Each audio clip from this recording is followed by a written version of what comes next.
symbols.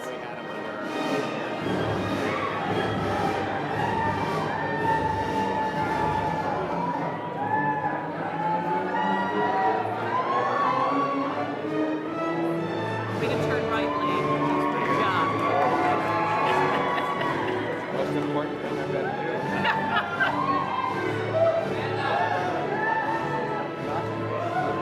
Oh, yeah, I would have. Hell, I couldn't figure out to turn my hat around with my tassels.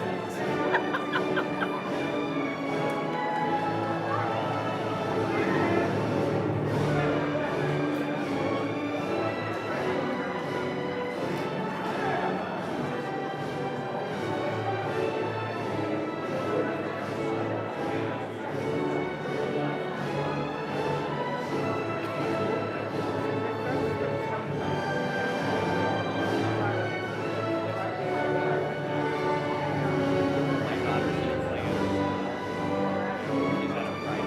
She's at a private. Right. I can't remember she Henley, right? I got my piece. Of course, it's the default thing.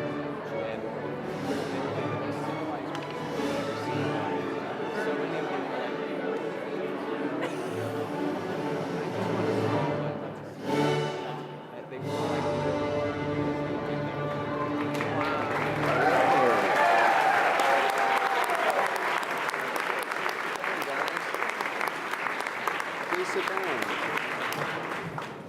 Please be seated. Good morning and welcome. Great. We'll do a little call and response. That's wonderful. Welcome to the commencement ceremonies for the Goldman School of Public Policy at the University of California at Berkeley.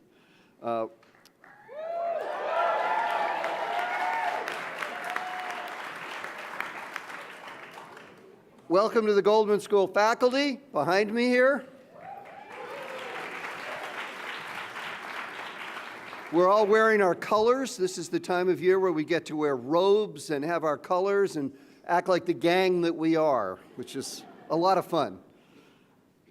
Also, welcome to the students and the staff and the families.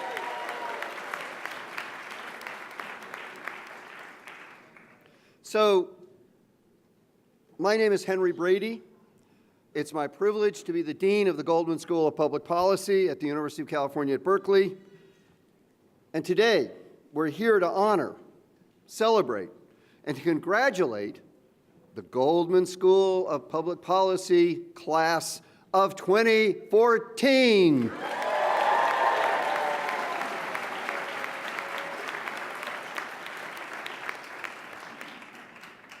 You know, what a great time to be graduating from a public policy school and to be embarking upon a career of public service.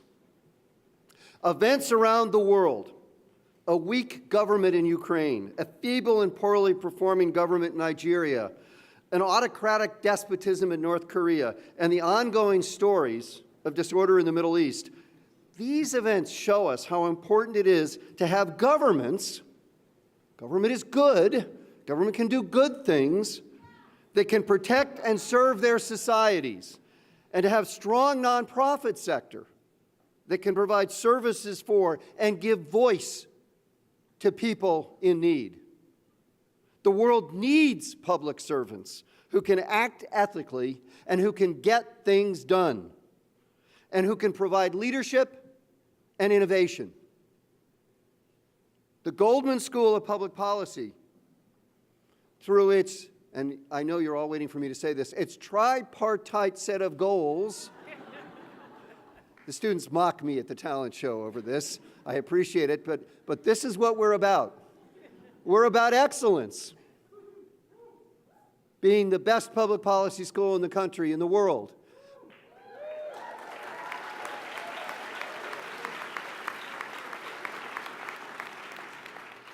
We're about mission. We want the world to be a better place, and we mean that sincerely.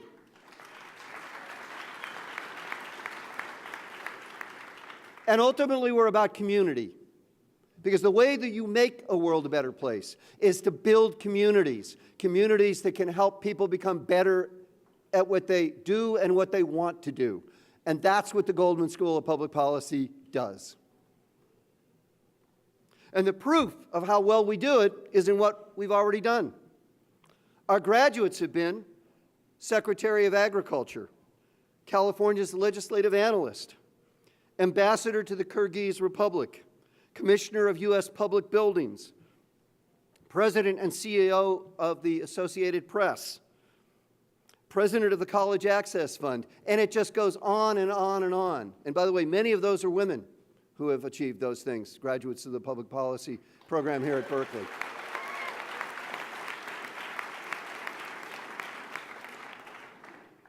And in fact, Nani Kalareddy, class of 1994, just 20 years ago, just had her confirmation hearing to become second in command at the Department of Housing and Urban Development in Washington, D.C. Now, unfortunately, it's not clear when her nomination will be approved by the Senate, but nevertheless, she has had her hearing, and she should be uncontroversial given her tremendous achievements as Assistant Secretary and Chief Financial Officer for the Department of Treasury. By the way, an interesting story about Nani is that because of her background, when they were putting together the local schools committee, she was named the treasurer of the organization because they felt that as Assistant Secretary of the Department of Treasury, she might know something about that. So our graduates do everything. And we know that you will do wonderful things, just as the many graduates who have come before you have done great things. So every day, in fact, I am buoyed by the fact that my office just leads directly into what we call the living room, where there are typically 10, 20, 30 students or more sitting there working, talking about public policy, economics, statistics, how you make the world a better place. You're sometimes blocking my door. I walk out. In the winter, you sit next to the radiator outside my door to keep warm. And I'm always amused to see people basically sort of crunched up by the radiator trying to keep the foggy days a little warmer for themselves. You'll also put electrical wires there because there's some plugs nearby. So I walk out and I trip sometimes. I take this all as friendly acts, that you feel that you can be blocking my office and I will not take offense. But the marvelous and wonderful thing is it allows me every day to see what you are doing and to really get the sense of your intensity, of your focus, of your competence. And it's truly thrilling. I sometimes say I'm sort of an alien and I live off the brain waves of the students in the living room. I walk out and I can just feel myself smiling and happy and excited over the notion that our students are learning and advancing their careers. And it's just tremendously exciting. I've been thrilled by this proximity to you, inspired by it, and every day you enrich my life and enrich the lives of our faculty and of our staff. So I thank you. But most importantly, through your IPAs, your internships, and your APAs, and the other work you do, you have already contributed in many, many ways to making the world a better place.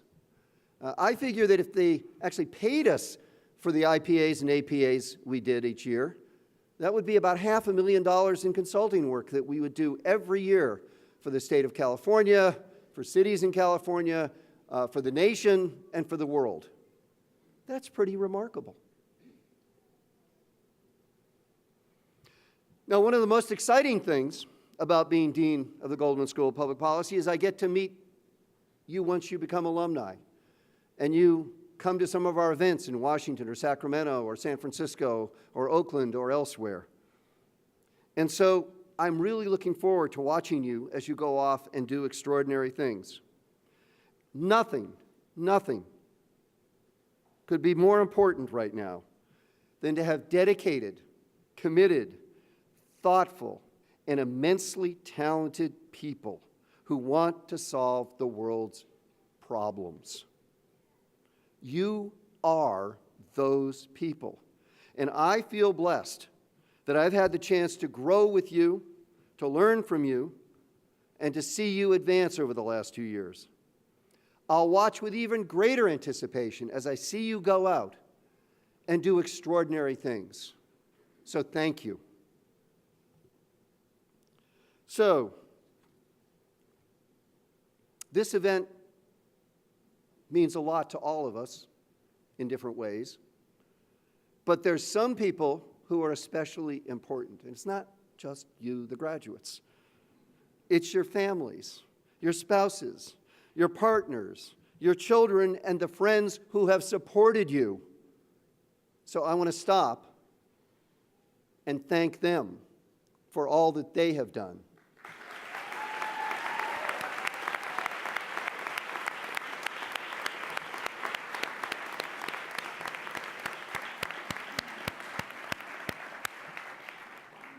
Thanks for what you've done. We really, and I'm looking above your heads now, out there to the crowd, to the people who have really supported you and helped you and given you an opportunity to be where you are today. Yes. Said very well. Graduates, through your hard work and determination during your time at GSBP, you've successfully completed your degree, and today you are joining in a community of GSBP alums of close to 2,000 people. This network is really important for us. It's people you can rely upon as you move forward in your careers. As the newest group of alumni, we look forward to all the exciting work that lies ahead of you and to seeing what you become. So, congratulations and good luck to the class of 2014.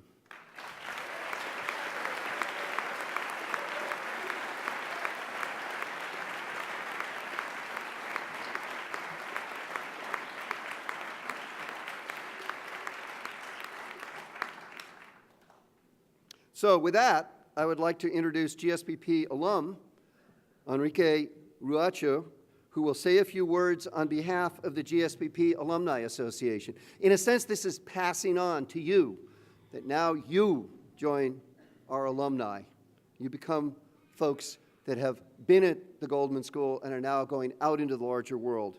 Enrique is a GSBP graduate of just 2012, just 2 years ago. And he's currently a district representative for California State Senator Hannah Beth Jackson. Enrique also currently serves on the GSBP Alumni Association Board of Governors. Enrique, there you are.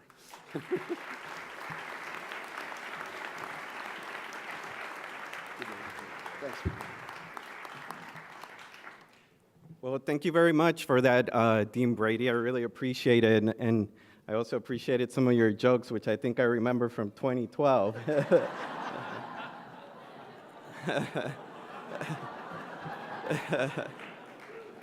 they got better, didn't they? Oh, yes, they did. They definitely did.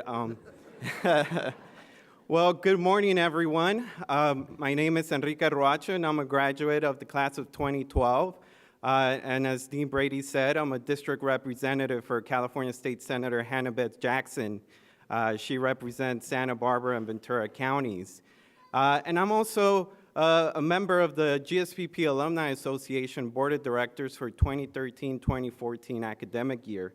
And I am pleased to stand before you today to congratulate you for completing your public policy degree from the #1 public policy school in the world. So congratulations for that.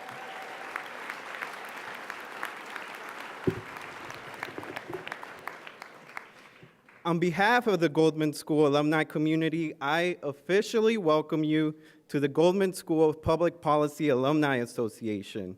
As an alumnus of UC Berkeley and the Goldman School, I am confident that you will take this degree and make a difference in the work that you will do. Today, you will join a community of GSBP alumni who are dedicated to making the world a better place and who are committed to advancing GSBP, its faculty, staff, and most importantly, its students and alumni. As our newest members of the GSBP Alumni Association, there are several ways in which you can give back to your alma mater. Think of it as a cost-benefit analysis given your past 2 years at GSBP. So By volunteering your time to help, you can help by volunteering your time with current students as well as prospective students, providing opportunities and connections for internships, IPAs, APAs, or jobs, and giving back financially. You are transforming generations of women and men into public policy leaders while strengthening an alumni network that will work for you. We look forward to working with you on these endeavors. Again, on behalf of the Goldman School of Public Policy Alumni Association and its board of directors, welcome to the Alumni Association, and congratulations, class of 2014.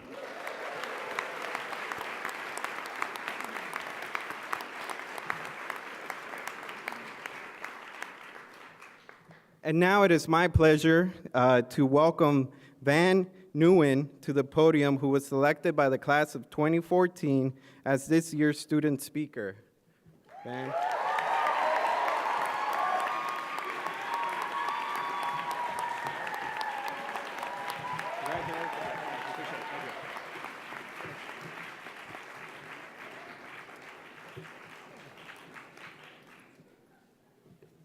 I don't have enough money to pay you all to do that.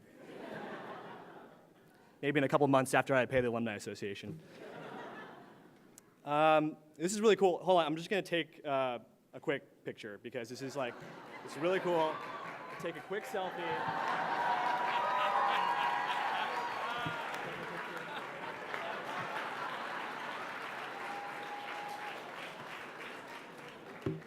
You know, nothing says I'm ready to enter the real world quite like a selfie. Distinguished faculty, staff, family and friends, and most importantly, graduates. Good morning and congratulations to the Goldman School class of 2014.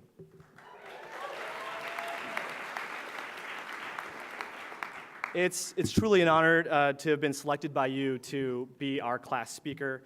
I consider myself fortunate just to even be here today. You know, it's been a tough season for commencement speakers here in the United States.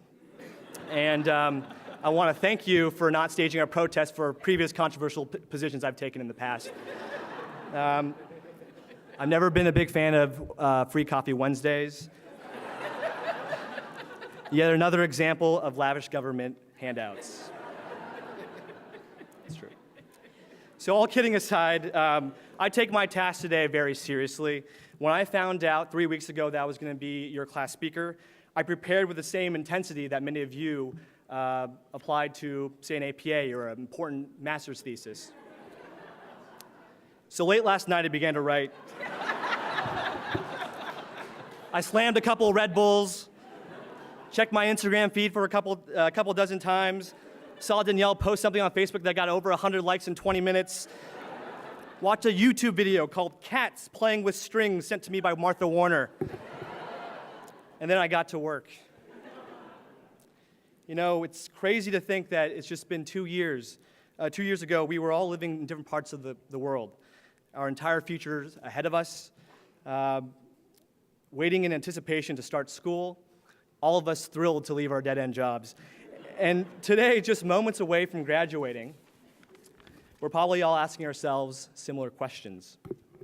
What's going to happen to me? Will I find my place in the world? Can I please have my old job back? It's true. It's true. Unemployment's real. You know, it's very real. It feels like just yesterday when I shared news that every Vietnamese parent just dreams of hearing from their kid. Mom and Dad, I'm getting a master's in public policy. My parents had much bigger dreams for what I was going to accomplish in my life. And so needless to say, it was a minor disappointment. And so from time to time, they asked me, Van, have you considered doing something else? Do these classes count towards a pharmacy degree?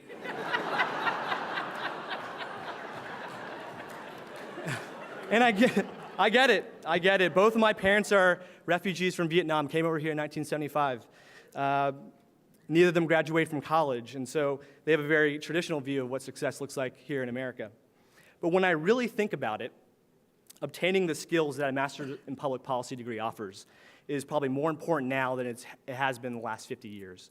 And the reason why I say that is there's so much political noise drowning out rational, reasonable public debate on almost every major issue under the sun.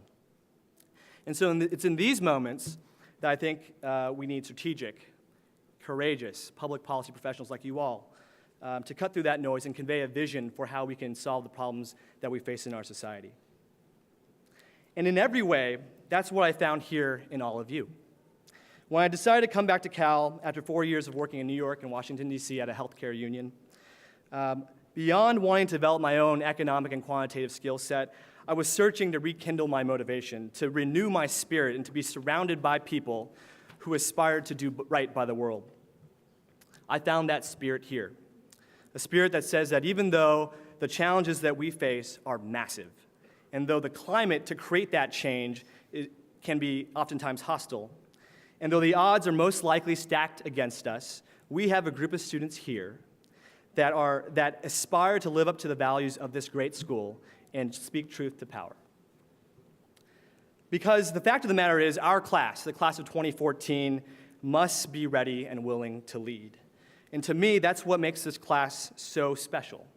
You know, that we're not just content with simply learning the tools of public policy analysis, memo writing, statistical modeling, cost-benefit analysis, all of which are incredibly important, but they're wholly insufficient to deal with the challenges that we face today. So then the question becomes, are we ready?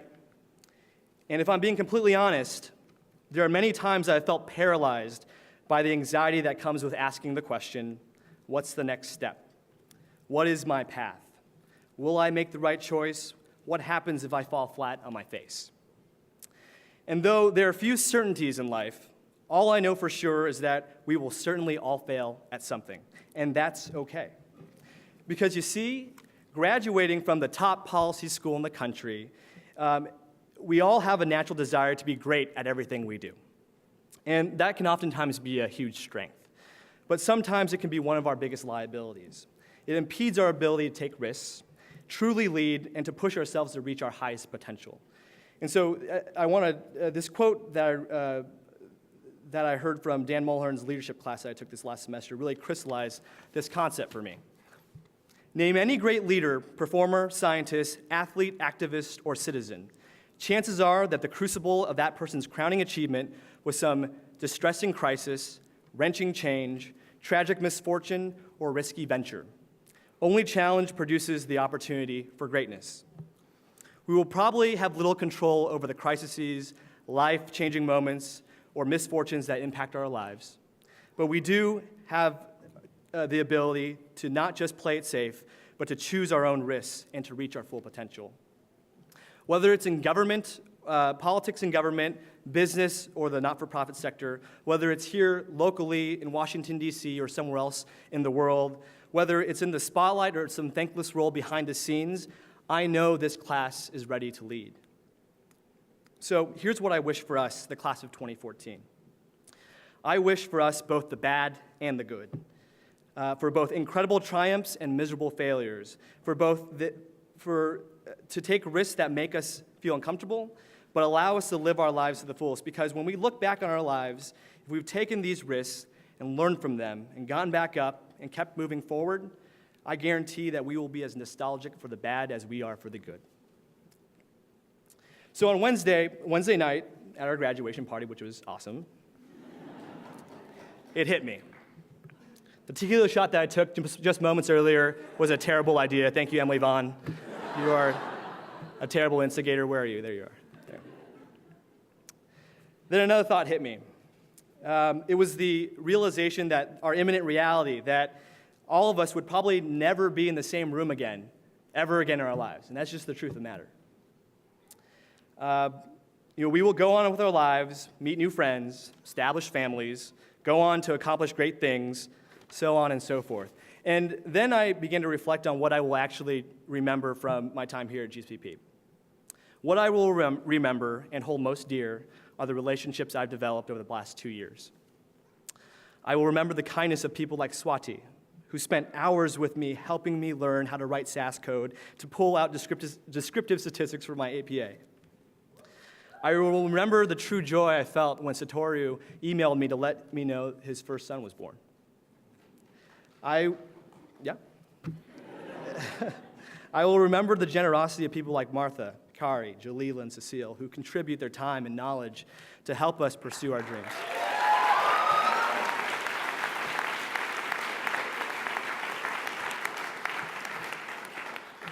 I'll remember Keith's memes. He doesn't deserve applause, don't you? When we're old and gray, we will reflect back on these last 2 years as some of the best of our lives, and that's because of the relationships that we've been able to build. So I admit, I'm typically not big on celebrations for things like this, but for some reason today feels a bit different. For most of us, this will probably be the last time we participate in a graduation ceremony of our own, except for maybe Anne, who probably will go to law school in the next couple of years. Don't do it. But today is uniquely special for me. It's incredibly humbling to be in the presence of my family, my future family, and my GSPP family. And I want to take this moment to thank them for all their support, not just in the last 2 years, but for my entire life.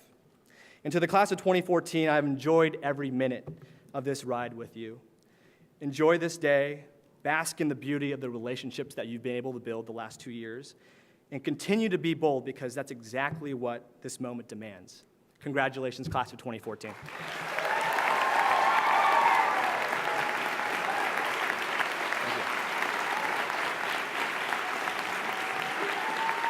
Thank you. Can I take a picture of this? This is cool. Yeah. All right. So now I have the privilege of introducing our next speaker. If D star equals A sub n, I don't know how to complete this analogy because I'm terrible at economics. I just want to introduce Dan Ackland to the podium, who was chosen by our class to be this year's faculty speaker. Dan.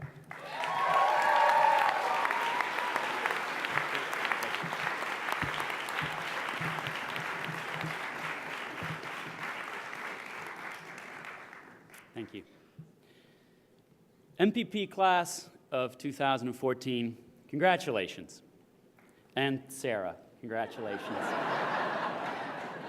Our PhD graduate. Today we celebrate success, your success. You succeeded in making it through a year of quant and econ. You successfully navigated the perilous waters of IPA and the slightly less than 48-hour project. You successfully did whatever it took to keep body and soul together while taking 4 or even 5 classes at a time. And then you completed your APA, the ultimate hallmark of success at GSPP. So today, bask in the warm glow of success. Soak it in. Get your fill. Because failure awaits you. This I can promise. It's the theme for the day. You will go out from here to tackle great challenges. Some of you will take jobs more demanding than any APA you can imagine. Some will start nonprofits or startups. Others will manage government agencies, propose legislation, run for office, lead movements, or conduct ambitious policy research. Of course, you will experience success a lot of the time. If I didn't believe that, I would quit my job immediately. But all of you, I promise you, will experience failure. Maybe you'll be overwhelmed by your demanding job. Maybe your nonprofit or your startup will wither on the vine. Maybe your legislation will die in committee. You'll lose the race, your movement will collapse, or your agency will wallow ineffectually despite your best efforts. And believe it or not, as unlikely as this may seem, after your rigorous training at GSPP, if you're going out from here to conduct ambitious policy research, there is a non-trivial probability that it will simply disappear into the void.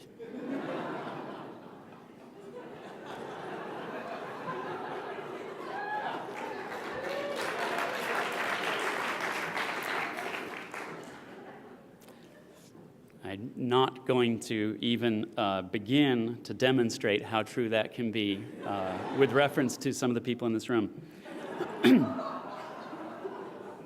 Now, because I take seriously my role in preparing you for a career in public policy, and because very few people could be more qualified to speak on this topic, I will now tell you the 3 things that I believe you need to know about failure. First, failure is normal. Everybody fails over and over again. Am I right?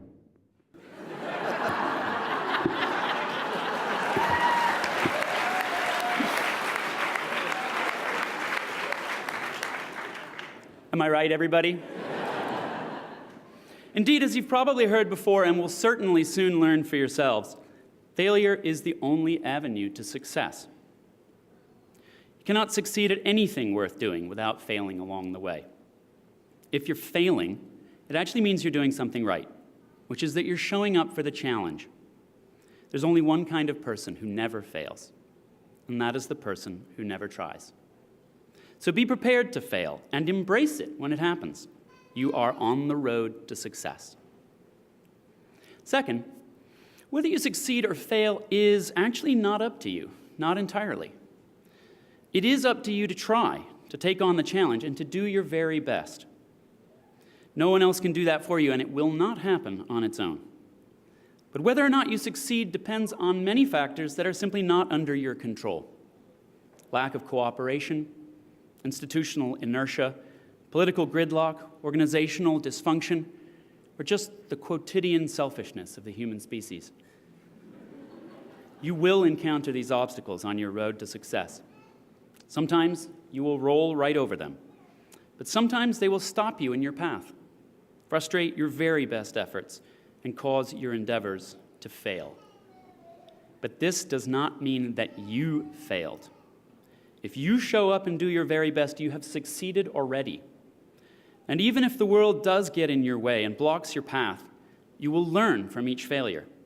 You will learn the lessons of life, the tricks of the trade, and the ways of the policy world. Each failure will make you wiser and stronger. Indeed, any failure you can learn from is actually a success. Now, the third thing you need to know about failure is almost certainly going to sound trite. So first, let me say that in my experience, when a truth sounds trite, it's usually because I haven't suffered enough yet to realize how truly untrite it actually is. So keeping that in mind, the third thing that you need to know about failure is that failure isn't when you get knocked down. Failure is when you don't get back up. Sounds trite, right? Until you've been knocked down and gotten up, been knocked down again, and gotten up again, and been knocked down again and again and again. If you want to make a difference in the world, this will be your life. Maybe your goal is to close the gender salary gap.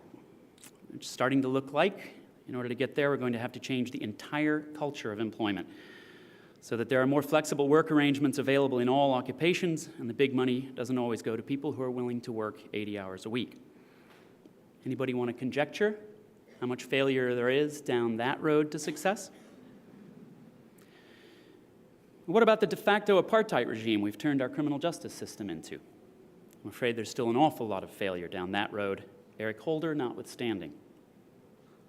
Maybe you're determined to overcome the meth epidemic in rural America, or unionize trash pickers in Delhi. I could just go down the list of every single policy issue you guys have ever cared about. Money and politics, economic inequality, the decline of our education system, etc., etc.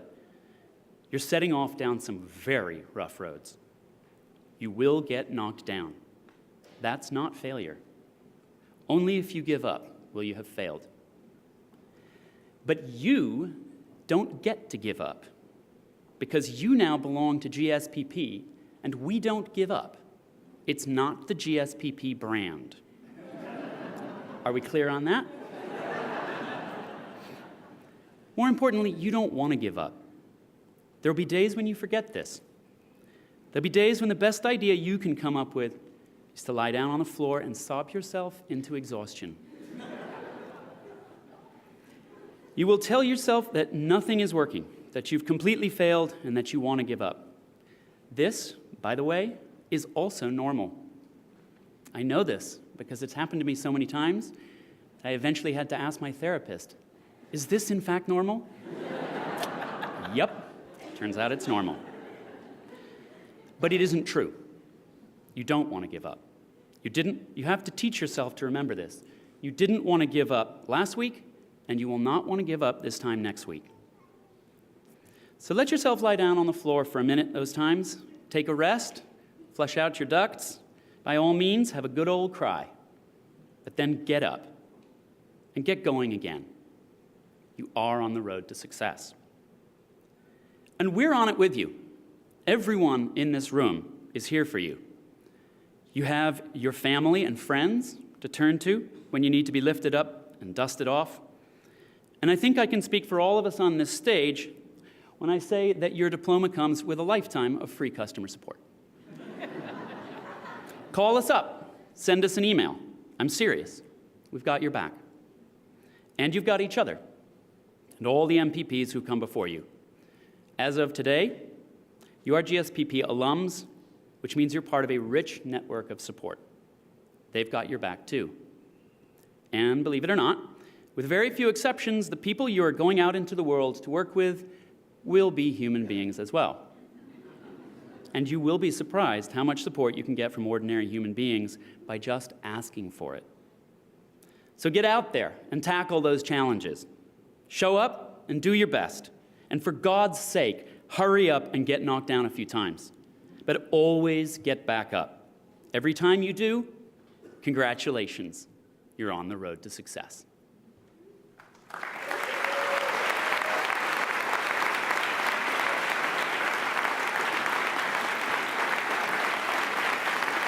Thank you.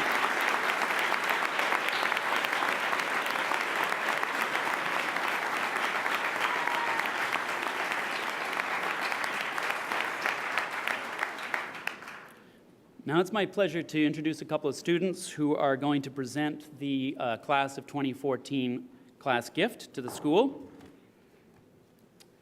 Let's see which way they're coming up. This is Raphael Barsham and Jonathan Eidsvog.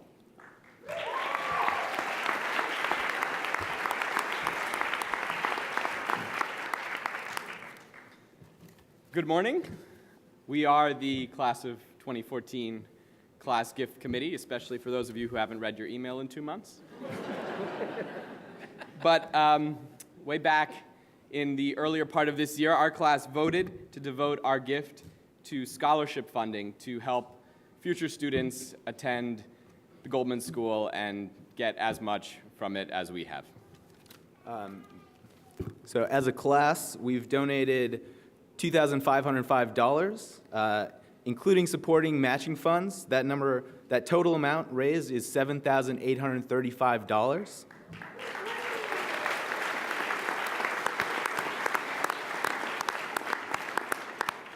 I may be coming out to collect more money, so please answer your door, read my emails. We'd like to thank Martha Chavez, Lynn Serta-Price, faculty, staff, family, friends, and of course, our classmates. Congratulations. Now it's my pleasure to introduce Professor Lee Friedman, who will introduce the Outstanding GSI Award.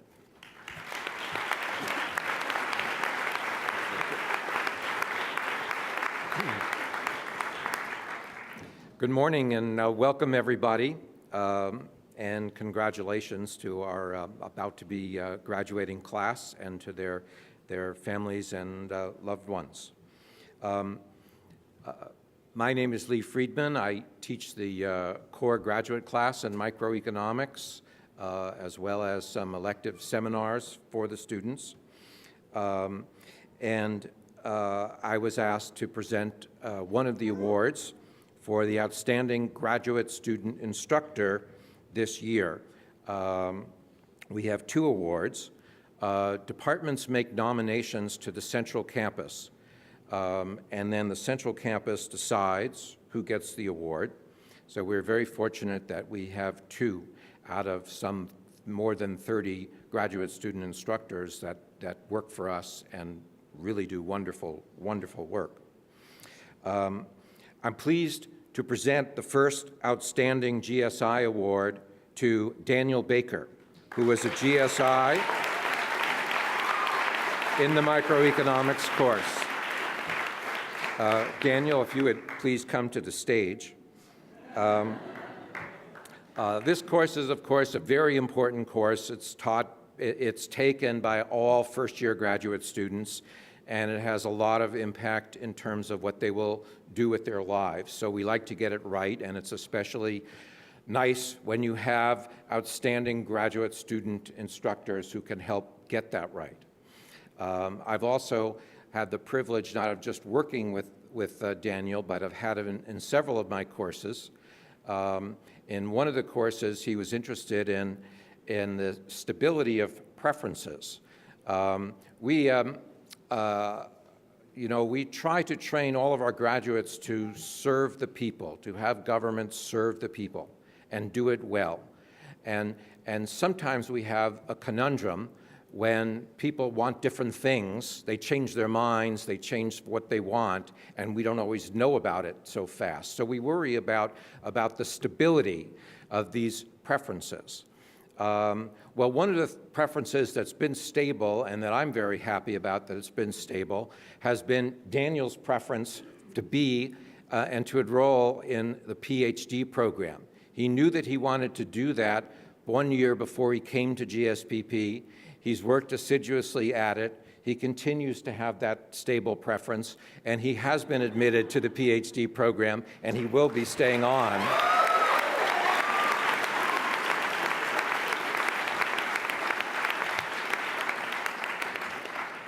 Not only is it important that he did such a good job as a teacher to the first-year students this year, but to all the future classes that he will teach, and I'm sure there will be very many of them.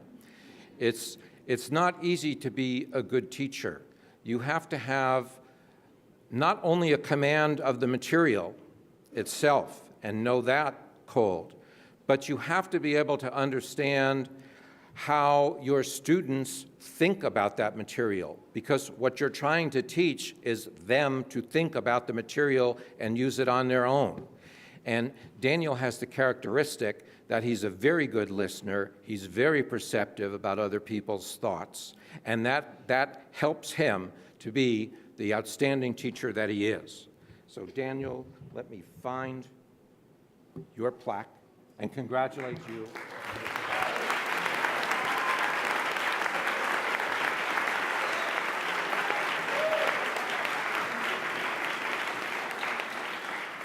And now let me call Professor Hilary Hoynes to the podium to present the second Outstanding GSI Award.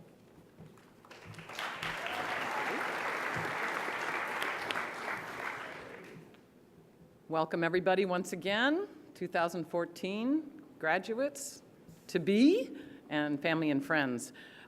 It is with great pleasure that I get to award the second Outstanding GSI Award today to Corey Reynolds. I know you're sitting in the back, Corey, so why don't you start to make your way up.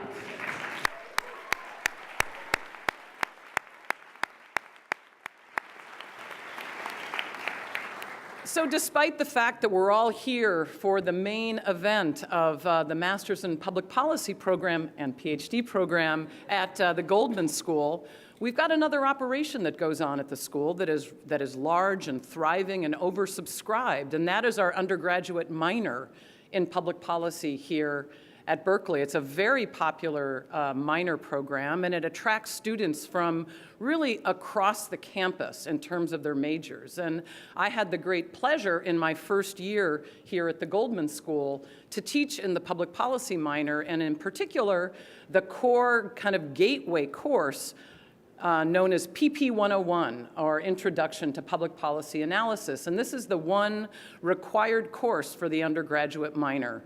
And I had the great fortune to have Corey as one of my 3 GSIs in teaching this course this spring semester. And Corey also was a GSI for the course in the fall. And just to give you a little bit of an idea of what kind of challenge lies in teaching and coordinating this course, we had a little over 90 students in our course, and we polled the students at the beginning of the term to find out where they're coming from, because after all, these are all minors.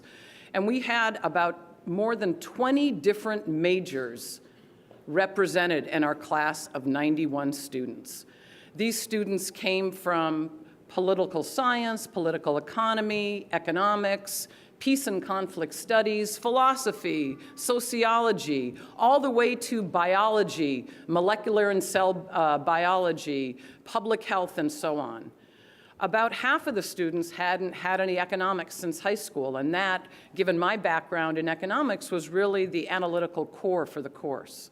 And so with this incredible diversity and amazing different voices in the class, I came in as a new professor who had never taught in a school of public policy. I'm a seasoned professor, but it's my first year teaching at the Goldman School. And I really wasn't quite sure what Introduction to Public Policy Analysis was. Sorry, Dean Brady. And I think to the extent to which the class was a success, and we'll find out, it was very much largely in part to the 3 GSIs I had who helped school me in what public policy was. And I'm especially appreciative to Corey. Not only does he have the incredible skills in the classroom, the way he works with students, his attention, his patience, his guidance, his humor, but he was also incredibly helpful to me because of his experience as a second-year MPP, because he had TA'd the course in the fall. I'm really not sure I could have done it without him. So it is with great pleasure that I have the opportunity to award Corey Reynolds the second Outstanding GSI Award. So great. I so appreciate it. Let's make sure we get a photo here. Oh, okay. I appreciate it.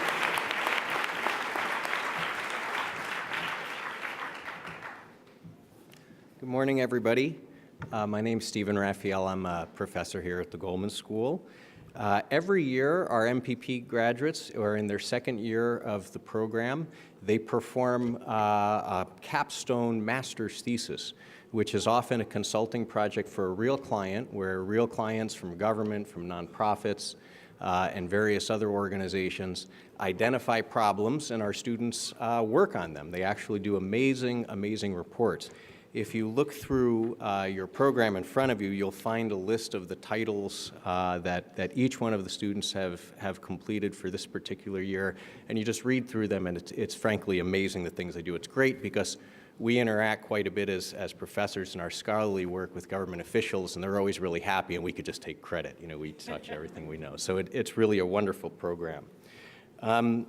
Every year, each APA section, the Advanced Policy Analysis section, nominates their best APA forward for the Eugene Smolensky Prize. So the Smolensky Prize was established many years ago to honor, it's in honor of our former Dean, Eugene Smolensky, and it honors the strongest APA of the year. So I have the pleasure this year of announcing the winner. And before we do that, what I'd like to do is just announce all of the names of the people who were nominated. And when I announce your name, would you please stand up? Kalei Anno. Okay. Evan Axelrod.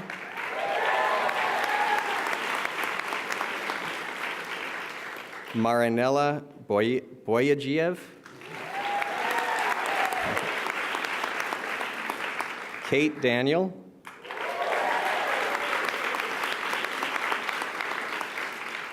Tim Morrison.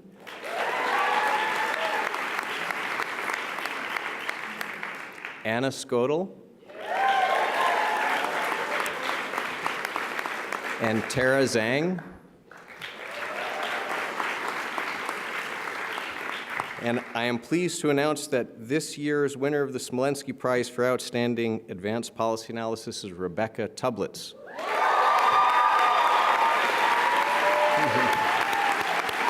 So Rebecca, would you please come up to the podium?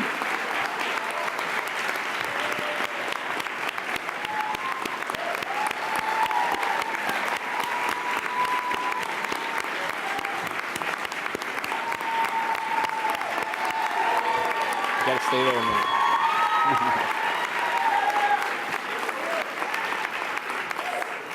So you guys want to hear what she did? Yeah. Okay. So Rebecca wrote her APA for the Police Department of East Palo Alto.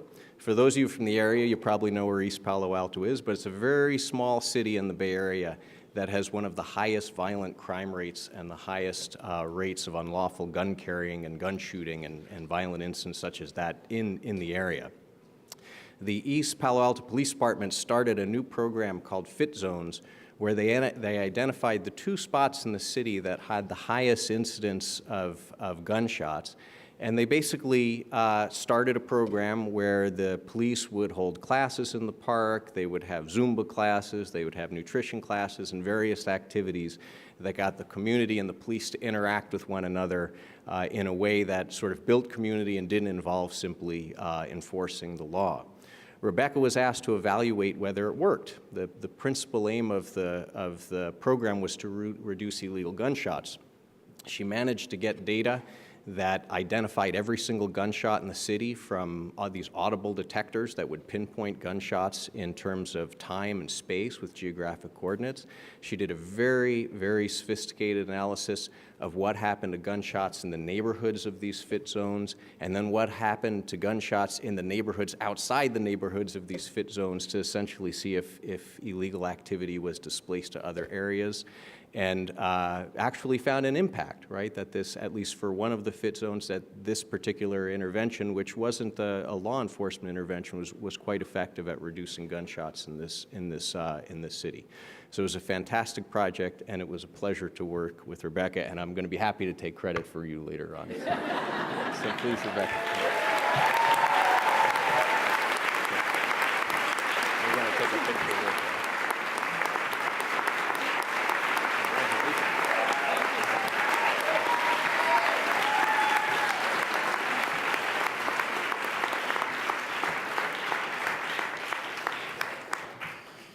That's just one example of the great work that our students do in the APAs. As I say, it's a substantial amount of consulting work done for free for governments and nonprofits and other organizations, and we're really proud of what we do.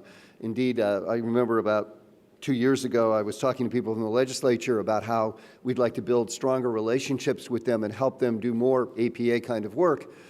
And I just gave them a list that Martha Chavez had put together of all the APAs.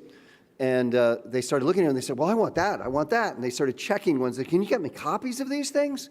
And so I felt good about the fact that our APAs were in demand. I was a little worried that it wasn't clear to me that they had as much knowledge and information as they needed to be governing us. But one of our goals is to fix that problem.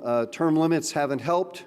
The gutting of various professional organizations that provide advice to the legislature hasn't helped. And of course, we're sort of in an evidence-free world these days, which is not good. And the Goldman School of Public Policy is very much about let's bring evidence to bear because it matters what the facts are. And so although Dan is right, there's going to be failure in trying to bring the facts to bear. We see that in a lot of areas of public policy right now. At the same time, I think we got to keep doing it because I think in the long run, I'd like to believe that the facts will have an impact. Certainly when Florida is 6 feet underwater, one suspects that there'll be fewer climate deniers. But who knows? Who knows? Maybe there'll be other explanations, like Florida sank or something like that. Okay, so it's my privilege now to introduce our graduation speaker. Ben Rhodes is the Assistant to the President and Deputy National Security Advisor for Strategic Communications and Speech Writing, a job you can imagine that is fraught with lots of complexities these days.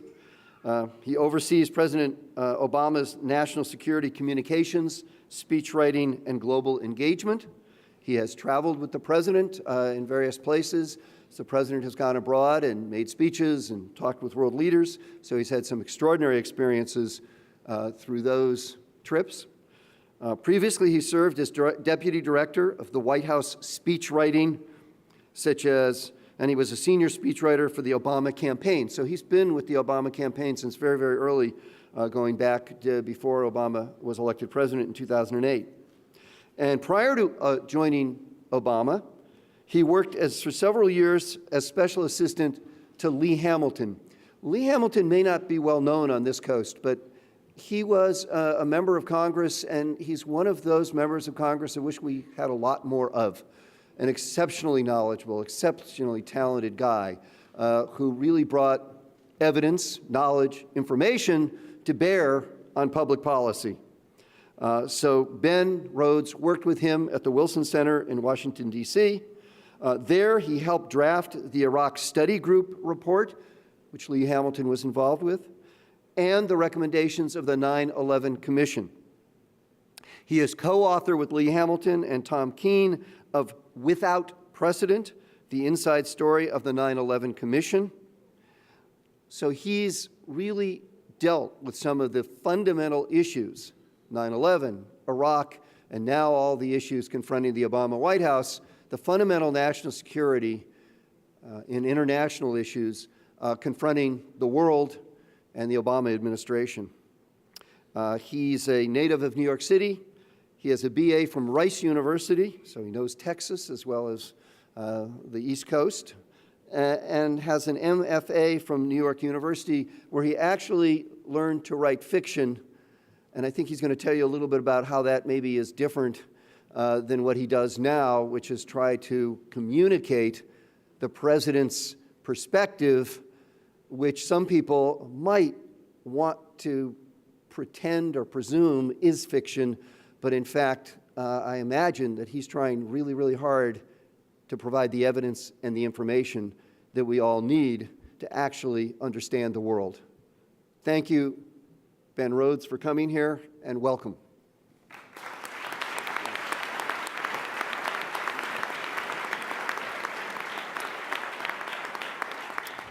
Well, thank you, Dean Brady, Dean Chavez, the faculty and staff of the Goldman School, to the family and friends of the graduates who are here, and above all to the class of 2014. It's an honor to be with you here today, and thank you for getting me out of Washington for the weekend. As a commencement speaker, I also am acutely aware of, having sat here, that I'm the only thing standing in between you and this pile of diplomas here. And the failures that will follow getting those diplomas. So maybe I'll go on a little longer. At 36, I know I'm young to be a commencement speaker. That does mean, though, that I have a fairly recent memory of sitting where you are today. I don't remember much about what my commencement speaker said. I remember kind of shaking off a night before. I remember planning where we're going to go to lunch with my family.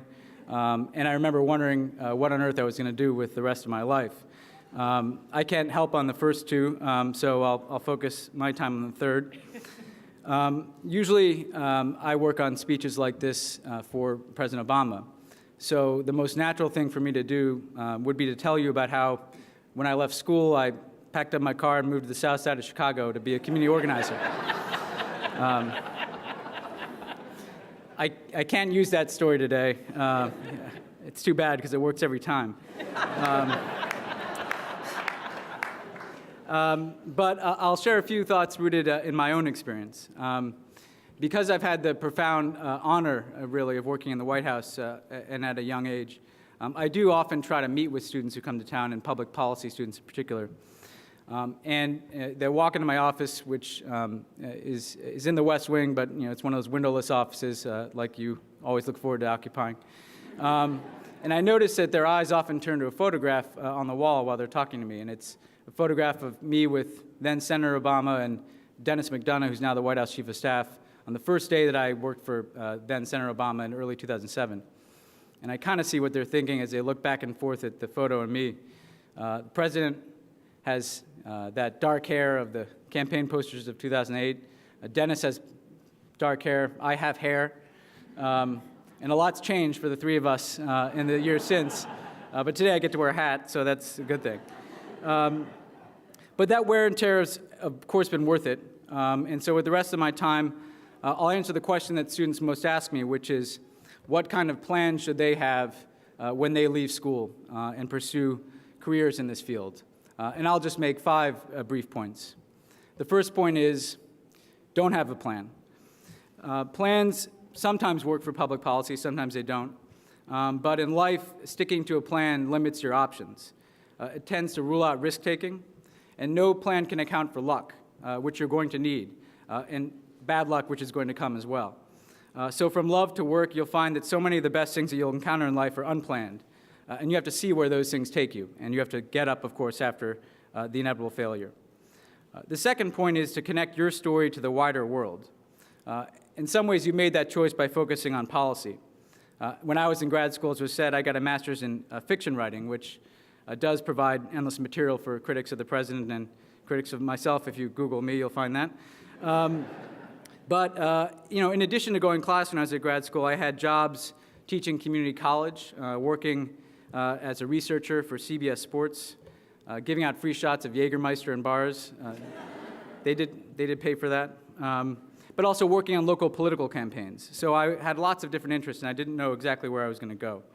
The natural progression for me coming out of a program like that would go into publishing and trying to write one of those novels about a young writer trying to write a novel in New York City. Very rich material. Then one morning I was handing out flyers for a city council campaign in Brooklyn that I was working on. And it was primary day, September 11, 2001.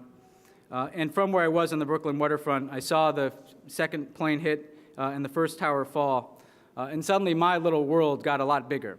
I didn't know what I wanted to do, but I knew that whatever I was going to do next, I wanted to be a part of how the world was going to respond to what I'd just seen.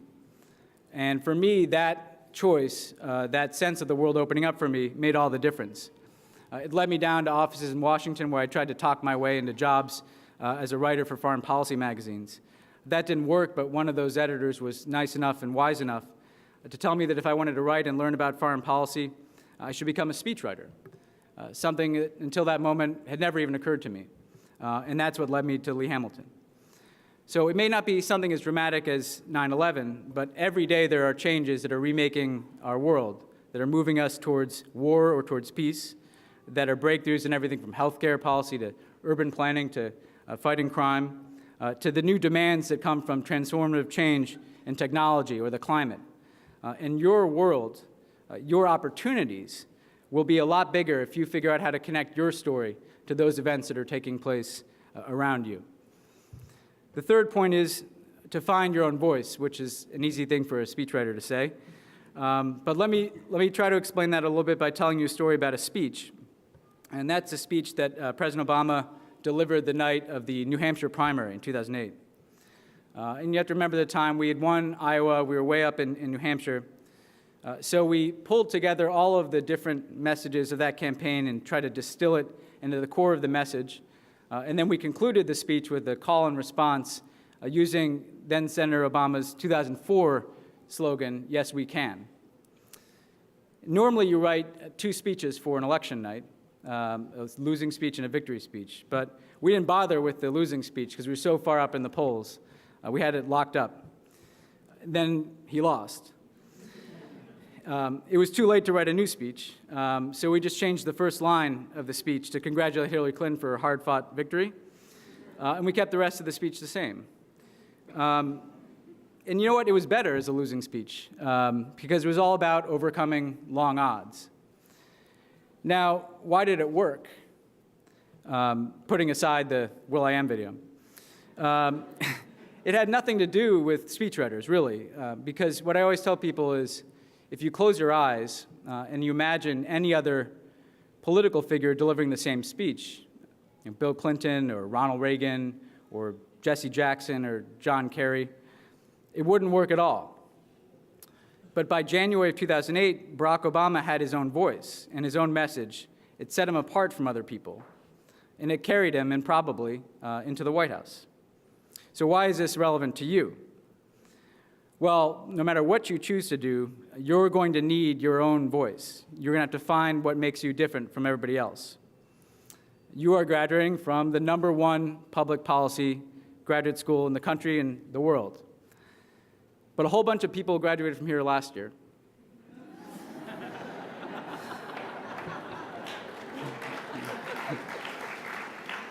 A whole bunch of people are going to graduate from here next year. This week, this month, there are a whole bunch of other schools handing out diplomas like this from top-tier schools.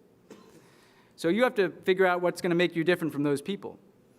Wherever you go, whether it's politics or government, the private sector, nonprofits, the academics, you're going to figure out what experience and expertise, what passion, what type of personality is going to make you different from everybody else in the room. If you do that, it will work out whether you win or lose, whether you succeed or fail. The fourth point, public policy matters. It really does matter. I'll tell one story to highlight that. In November of 2012, President Obama became the first U.S. president to visit Burma. In a country where it used to be illegal to just gather in a crowd, there were tens of thousands of people lining the motorcade route. In the house where Aung San Suu Kyi was imprisoned, she sat down at a small table with Barack Obama and Hillary Clinton and talked about her work in Parliament. And then we went to a university that had been shut down because of its role in the democracy movements and had been reopened for this occasion. And the president addressed an audience that included both political prisoners and the government officials who had put them in prison and then released them. So it was an exciting moment. And it was a sign that policy can affect change over a long period of time in an area like foreign policy. But then I went back to Burma by myself last summer. And what I found is what they needed more than anything else was you. In building after building, I met with minister after minister. And these are like big cavernous buildings that the Chinese helped them build back before they decided to move in a different direction. And some of these ministers were dedicated reformers. Some of them probably aren't. But whatever you think about the will of that government to reform, they needed to know how to reform. They needed public policy experts. They needed to know how to map their terrain and figure out how to get agricultural goods to market. They needed to know how to write laws to reform how land is owned or how media can operate. They needed people who could turn ceasefires with ethnic insurgencies into lasting national reconciliation. They're not going to make it unless they can find people like you. You know, so much upheaval in our world today is rooted in a desire by people to have a say in how they're governed. But it's also about having a government that can respond to people's aspirations. It's one thing to put 100,000 people in a square. It's a lot harder to root out the corruption that put them in the square in the first place. But that's the long game. That's ultimately what public policy, and only public policy, can do. That's what's going to determine whether, in 5 years or 10 years, people would rather live in Crimea or Kiev, in Damascus or in Tunis, in Pyongyang or Rangoon. The fifth and final point is don't give in to cynicism. I'll admit every day Washington gives me plenty of reasons to give in to cynicism. Some days more than others, too. But, it's easy to slip inside a bubble when you're in Washington. It's actually kind of interesting that being in Washington, sometimes you lose sight of the importance of public policy because it's a place where sometimes the thing that matters most is the next election and all the noise that feeds the beast until then. And in this world, facts are less important than opinion, conflict is more valued than competence, and campaigning often matters more than governing. But for all the focus on that, that has nothing to do with how change actually happens in people's lives. I wrote a lot of speeches in the 2007-2008 campaign about ending the war in Iraq. You know how many troops that brought home from Iraq? None. But then when I was in government, I was able to sit in the Situation Room in the first weeks of the presidency and see President Obama make a decision, communicate a decision to his military to have a withdrawal plan for Iraq. And all of those troops came home. That's actual change. There's a lot of people that you can turn on the TV and see any day talking about repealing Obamacare. They say other things about Obamacare too. But do you know how many people that has helped? None. But 8 million people signed up for the healthcare exchanges while those people were talking on television. That's actual change.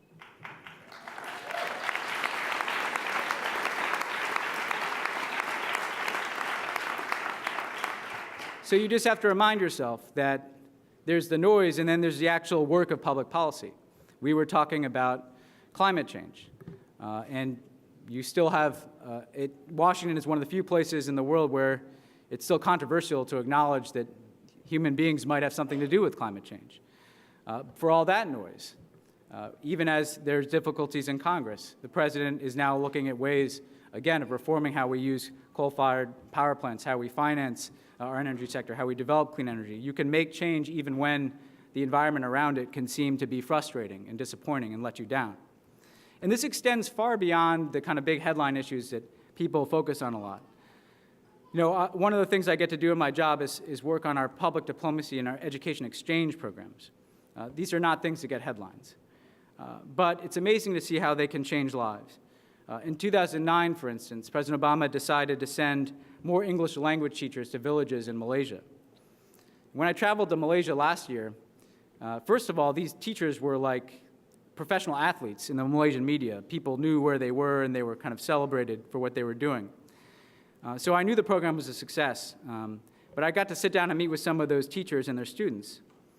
And as we were going around, people were telling stories about how meeting these Americans changed their views of America.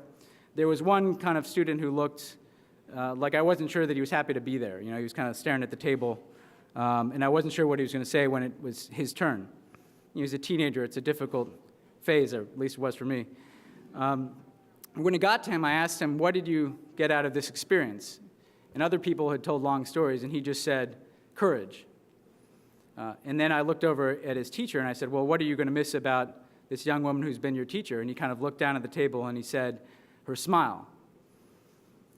You know, that's a connection that was forged by public policy, but cannot be underestimated.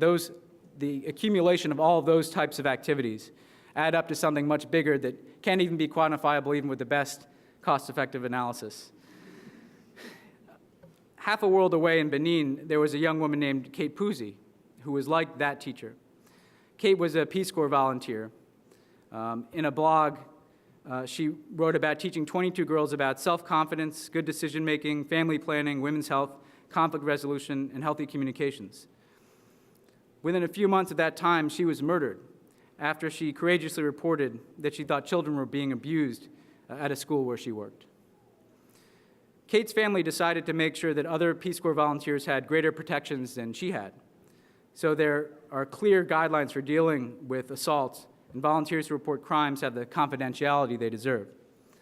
And her brother, David, who's been a student here and is here today, he reached out to countless congressional offices. He called one after another, and one that he found actually was an office where my wife, Ann, worked. And they worked for months and months and months on this bill. And it was initially there was reluctance by the Peace Corps to support it, but they had to bring past abuses to light, and they had to do something very difficult in Washington today, which is find a bipartisan consensus in support of this. And they got that bill passed. And I met David briefly outside the Oval Office for the first time before he and his family then watched President Obama sign the bill that was named for Kate Puzi into law. And that's change. That's change that is going to, again, change the way that the Peace Corps operates and the way that young Americans can be protected around the world. That bill was signed on November 21st, 2011. Almost exactly 2 years later, I joined President Obama in another Peace Corps commemoration, and this was the 50th anniversary of John F. Kennedy's assassination. And we marked that in the Situation Room in a conference room that was named after John F. Kennedy because he had built that facility because of the Cuban Missile Crisis. And we were joined by members of the Shriver family and Harris Wofford, who helped start the Peace Corps. And at exactly 2 p.m., the time that President Kennedy passed away, we observed a moment of silence And then the president spoke by video conference with Peace Corps volunteers in Tanzania, who talked with pride about the work they were doing. So President Kennedy's legacy is the Peace Corps that Kate Pusey served in. Kate Pusey's legacy is a Peace Corps in which those volunteers in Tanzania are more protected. Both of them were taken from us, but their life lives on in other people. And that's the change that public policy can bring to people around the world. And shame on anybody who would give in to cynicism, given the sacrifices that people like that have made. When you leave here, I can guarantee you one thing. You will hear from a lot of people who run down the notion of public service or the idea of government itself. There's a whole industry dedicated to that these days. It's doing quite well. I can personally vouch for that. But don't listen to those people. There have always been people who have stood in the way of the progress that public policy can bring. Those are not the people that are remembered. They never brought a smile to the face of a child a half a world away in Malaysia or Benin, or they never brought a better life to the family next door, whether it's a family that wants to live in a safer community in East Palo Alto, or a family that wants to know that they can have health insurance without going bankrupt. So cynicism is easy. Anybody can do that. Change is difficult, and it's going to take you. Really, if we could clone you, we'd be better off, given the need for good and better public policy across this country.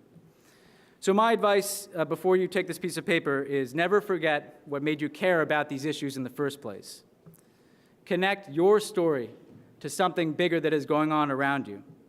And also never forget that each and every one of you can and will change the world in a way that is totally unique. Don't ever forget that. Congratulations.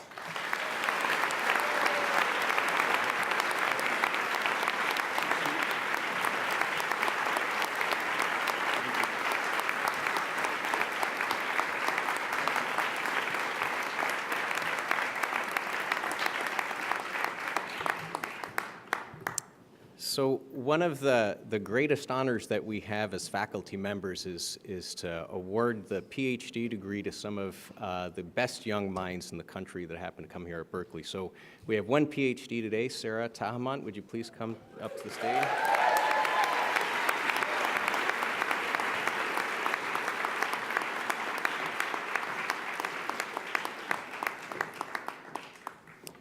So before we talk about what Sarah did, I just want to let everybody know, getting a PhD is a heavy lift, right? And it is a lot of work. It takes an enormous amount of dedication and an enormous amount of self-direction and tenacity. We require that the students become experts in statistical modeling and behavioral modeling, and that they master various subfields, that they become professors. And the most difficult thing is they have to create new knowledge. So a PhD has to go out there and generate something which is new, useful knowledge about the world, and given that it's a public policy degree, oftentimes things that's going to help the world be a better place. Sarah has been one of the most amazing students that I've had the opportunity to work with over my career. Sarah, in addition to mastering all of the statistics and behavioral models, wrote an incredible dissertation on how the conditions of confinement in American prisons impact people's behavior while they're incarcerated. So in the United States, we have more people in prison than anywhere else in the world, and the one thing that few people realize is that 95% of people who are in prison will be released one day, and they'll be back in our community. And so it's very important to know how the experience impacts them. And we know that in many instances there are positive things that happen in prison. There's some rehabilitative programming, educational programming. But we also know that there's a lot of bad things that happen in prison, that people become acculturated to prison environments, that they become influenced by their peers, and that many recidivate at a very, very, very high rate. Sarah's dissertation looked at essentially the determinants of inmate misconduct. It's basically oftentimes felonious behavior while people are incarcerated. And in particular, she looked at two interventions or two aspects of what determines how people behave when they're incarcerated. First, to what degree does having visits from family while you're incarcerated either make things worse or make things better? Turns out that that's not a very easy question because oftentimes visits are used as a disciplinary tool for inmates that are not behaving. But Sarah found a very ingenious way to essentially identify whether there's a causal effect by exploiting the fact that there are some inmates that are housed very far from where they reside, and other inmates that are housed relatively closely. And she essentially used that to demonstrate that when inmates have contact with family and friends, they actually do better while they're incarcerated and get into fewer problems.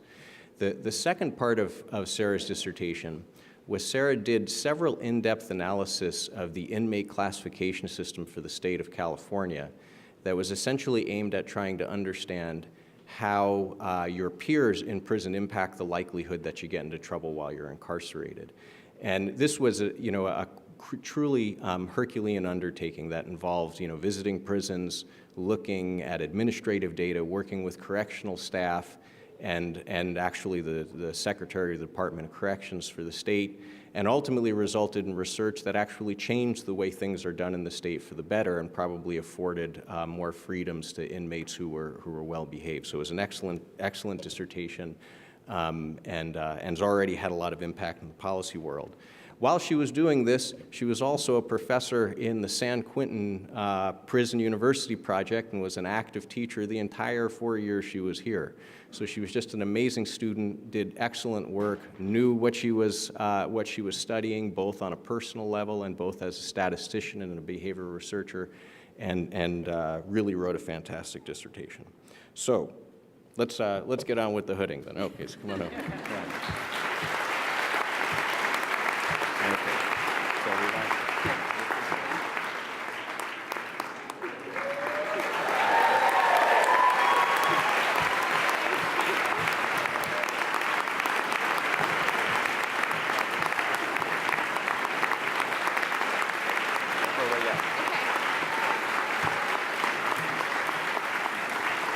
It is my pleasure to confer upon Sarah Tahament the Doctor of Philosophy degree in Public Policy.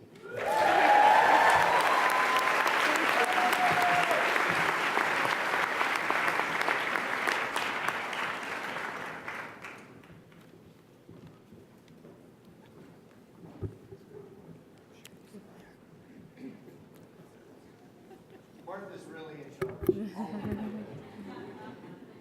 And now we will begin the presentation of the Master of Public Policy degrees. You ready?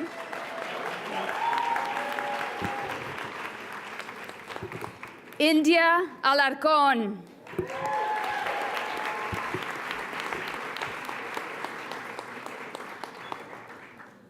Calais Anno.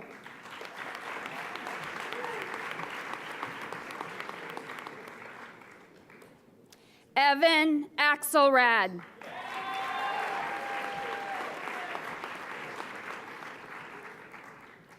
Daniel Russell Baker.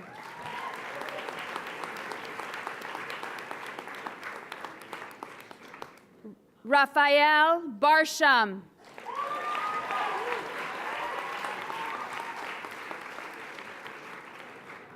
Ashley Bliss Herrera.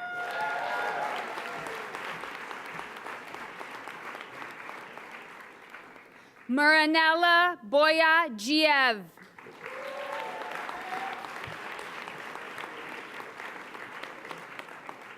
Vivian Bronsoler.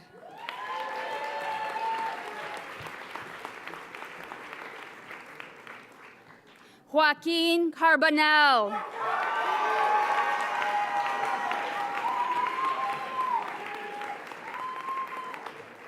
Roy Chung.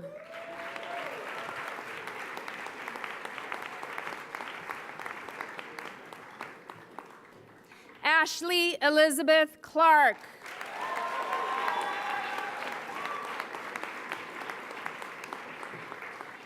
Alexandra Clark.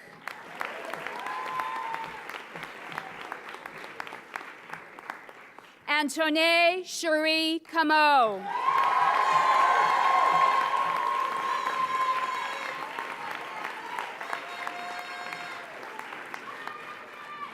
Leonardo Covas.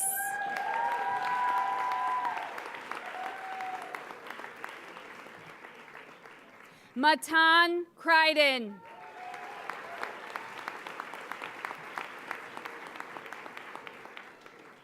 Fernanda Tomas da Rocha.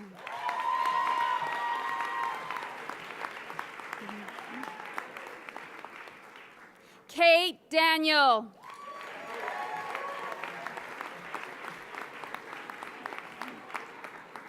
Patricio Dominguez Rivera.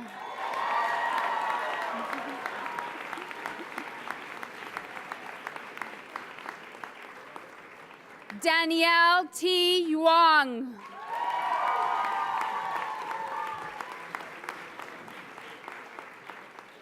Jonathan Dill Eidsvog.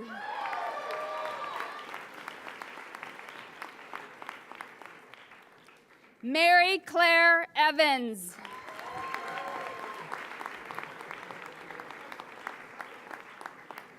Sarah Fewer.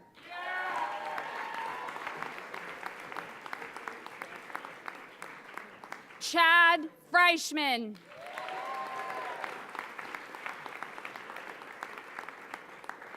James Vito Geluso.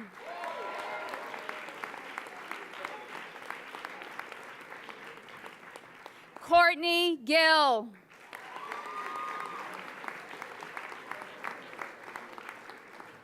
Arata Gato.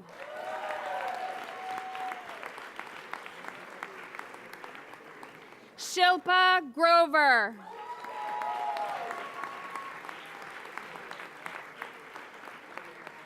Charu Gupta.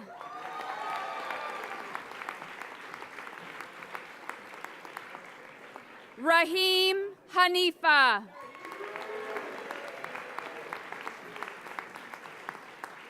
Amanda J. Hong.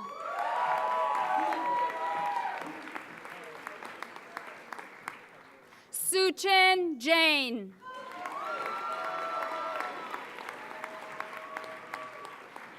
Dorothy Rose Rappaport Johns. David Jonas.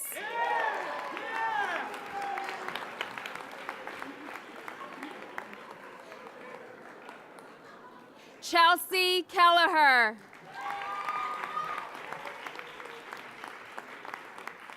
Andrew Stevenson Kenny.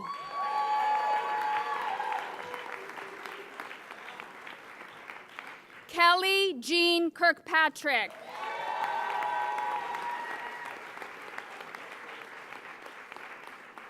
Allison Rose Knox.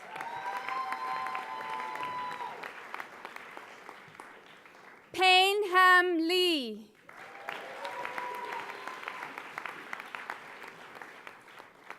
Tanya Lone.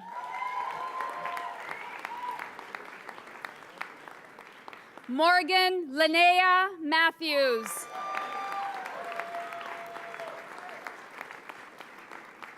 Kevin McNillis.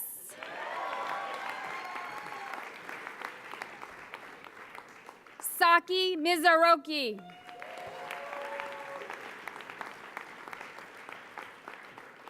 Ann Morrison.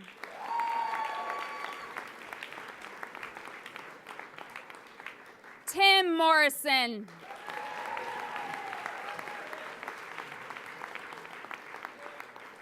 Chaya Nayak.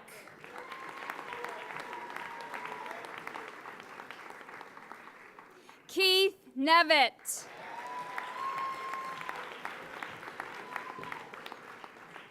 Michelle Nguyen.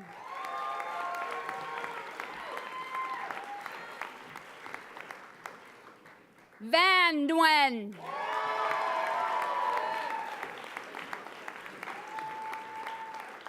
Natasha Nikolai.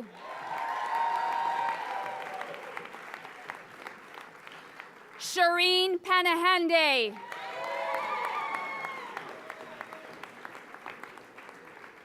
Swati Subuth Bandi.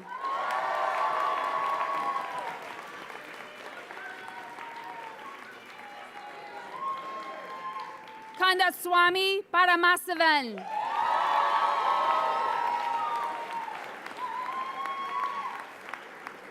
Vishal Pegani.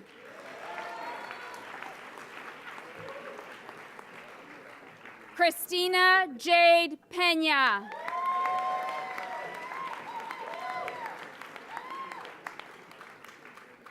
Rapichan Ta Purisamban.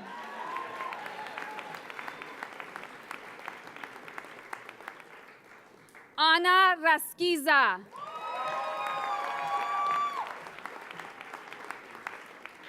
Jessica Reed.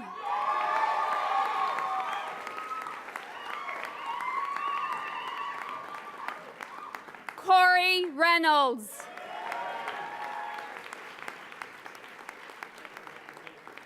Kevin Ritchie.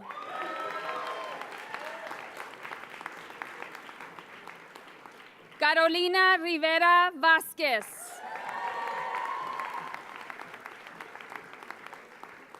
Hector S. Rosecrans.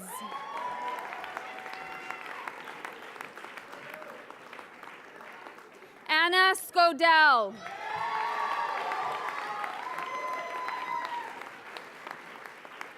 Christina Sedney. Ujala Shankar.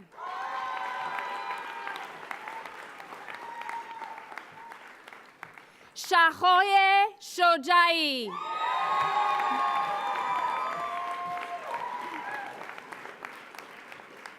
Maggie Stakely.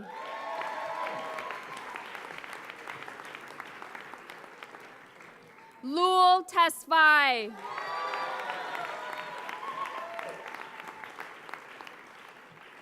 Dan Thompson.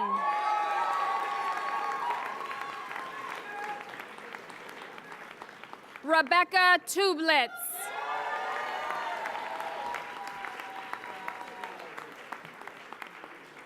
Emily Upstill.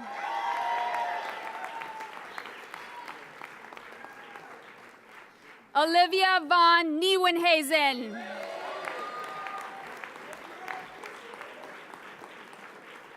Lauren Ashley Vargas.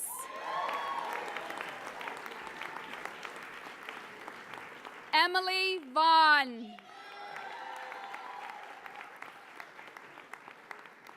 Sunny Bernard.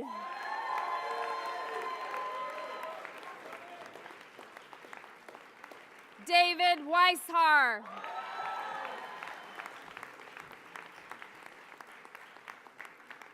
Rachel Davis West.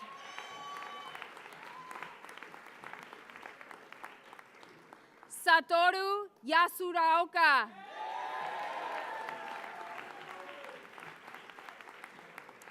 Mina Ho-Young Yu.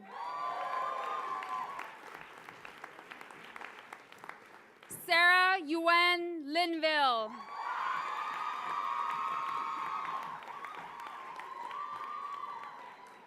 Xiao Ding Zhu.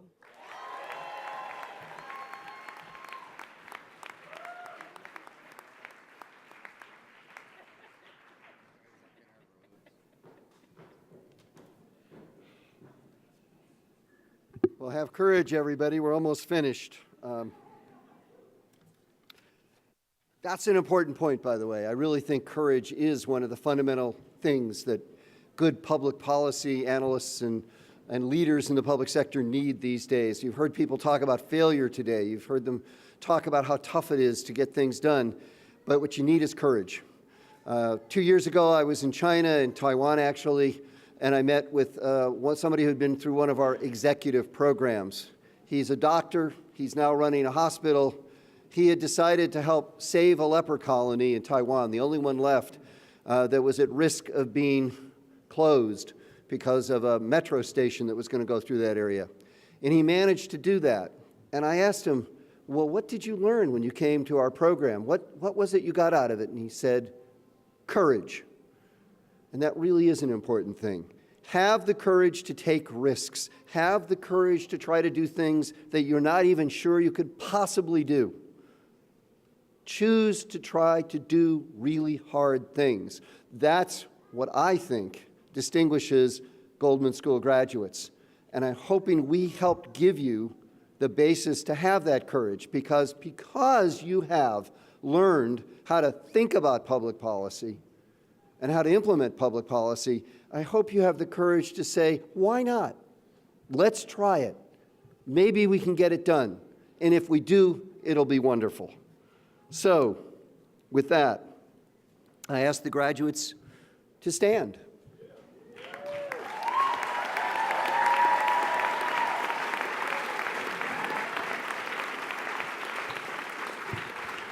The first thing I want to do is thank our faculty, but especially our staff, who just do such a fabulous job here